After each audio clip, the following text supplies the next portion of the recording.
Trump মুখ খুলতেই পাল্টা দিল ভারত। ইন্দো আমেরিকা বাণিজ্য চুক্তি নিয়ে এই বললেন বিদেশমন্ত্রী।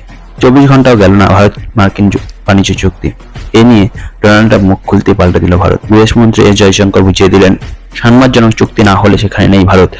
জেনে নিন আজ কি বলেছেন মোদীর মন্ত্রী কি বলেছেন। মার্কিন প্রেসিডেন্ট এবং ভারত আমেরিকার বাণিজ্য চুক্তি নিয়ে বড় দাবি করেন ডোনাল্ড ট্রাম্প। আমেরিকা প্রেসিডেন্ট জানিয়েছেন মার্কিন আমদানির ওপর সব শুল্ক খারিজ করার প্রস্তাব দিয়েছে ভারত। দোহায় বিজনেস লিডারদের এক সমাবেশে মার্কিন প্রেসিডেন্ট বলেন, ভারত আমাদের এমন এক চুক্তির প্রস্তাব দিয়েছে যেখানে মূলত তারা আমাদের উপর আক্ষরিক কোনো শুল্ক আরোপ করতে ইচ্ছুক নয় বলে জানিয়েছেন। বাণিজ্য মন্ত্রী পীযূষ গোয়েলের ভারত মার্কিন চুক্তি নিয়ে আলোচনার আগেই মন্তব্য করেছেন ট্রাম্প। বাণিজ্য মন্ত্রী 26 থেকে মার্কিন সফরে থাকবেন, সেখানে এই নিয়ে আলোচনা হবে।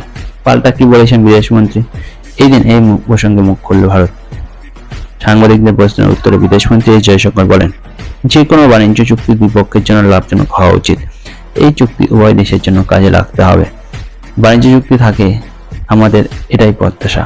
বিদেশমন্ত্রী আরো বলেন, ভারত ও মার্কিন যুক্তরাষ্ট্রের মধ্যে বাণিজ্য আলোচনা হয়েছে।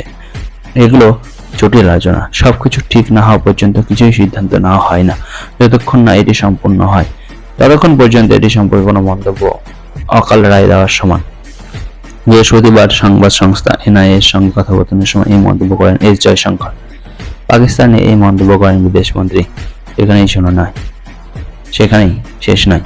আজ ভারত পাকিস্তান যুদ্ধ নিয়েও মুখ খোলেন বিদেশমন্ত্রী। তিনি বলেছেন, ভারতের প্রত্যাঘাতে দিশেহারা হয়ে সংঘর্ষ বিরতি চেয়েছেন পাকিস্তান।